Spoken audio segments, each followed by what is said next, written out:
now welcome Dr. Michael Oren, former Israeli ambassador to the United States and former deputy Israeli minister and parliament member, and he joins us live from Tel Aviv. Ambassador, thank you as always for being here on The Rundown.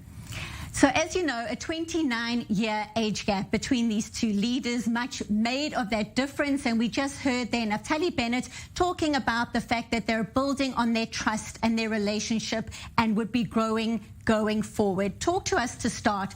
How did Naftali Bennett do in the Oval Office?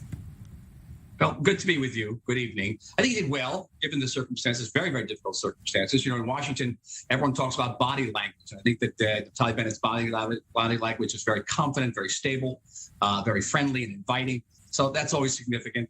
In terms of substance, you know, I hate to disagree with your correspondent in Washington, but the president did not say that all options are on the table. He most emphatically did not say that.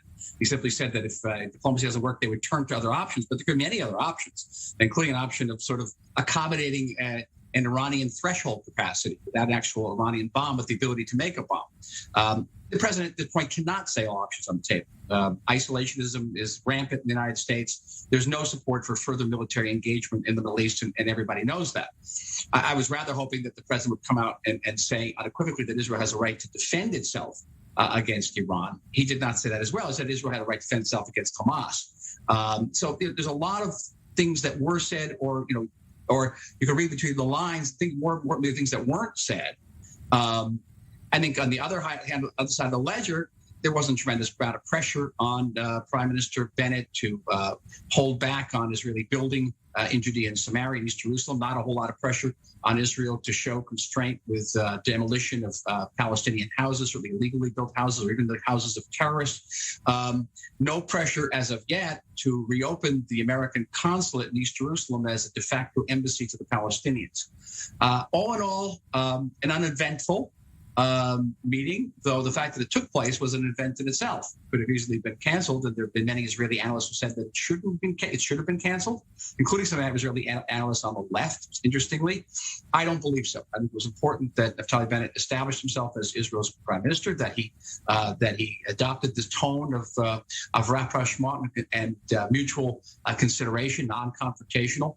All in all, you know, on the plus and cons of the ledger, I think it was a good visit, given the very, very, very difficult circumstances under which it was conducted.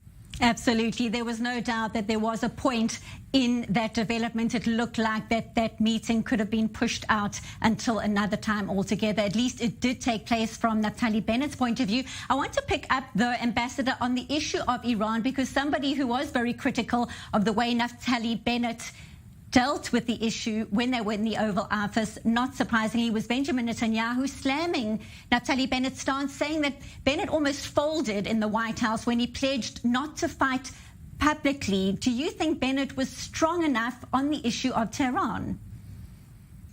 I do, but I say this guardedly, and I'll tell you what I mean, is that our ability to impact the essence, the content of the 2015 Iran nuclear deal is exactly zero. And if the administration is intent on renewing the deal, it's really up to the Iranians. If they want to renew the deal, they'll renew the deal. And my default position is that this deal will be renewed. So we really have nothing to gain at this point by launching a frontal assault on the deal and its American champions. None whatsoever. We do have an interest in asking the Americans, okay, if you're going to renew the deal, what are you going to do to ensure our security? What are you going to share with us in terms of American capability? Because America has vastly more capabilities than Israel has, and we could use some of those capabilities. What are going to be our understandings? If and when Israel has to act alone against Iran, what will be America's position? What kind of support will Israel get militarily, diplomatically, even legally? These are very crucial questions. I think legitimately the prime minister could have said to the president, okay, we're not going to make a big deal of this publicly, but we want to be able to know that you're going to be with us, because we view this Iran nuclear deal as not only a strategic danger, but potentially an existential danger. We see it paving Iran's path to the bomb. We see it leading to a regional war. How will America help defend us, or help us to defend ourselves? Now, I wasn't in the Oval Office. I didn't hear this conversation, but this is a conversation I think that legitimately, justifiably could have been held.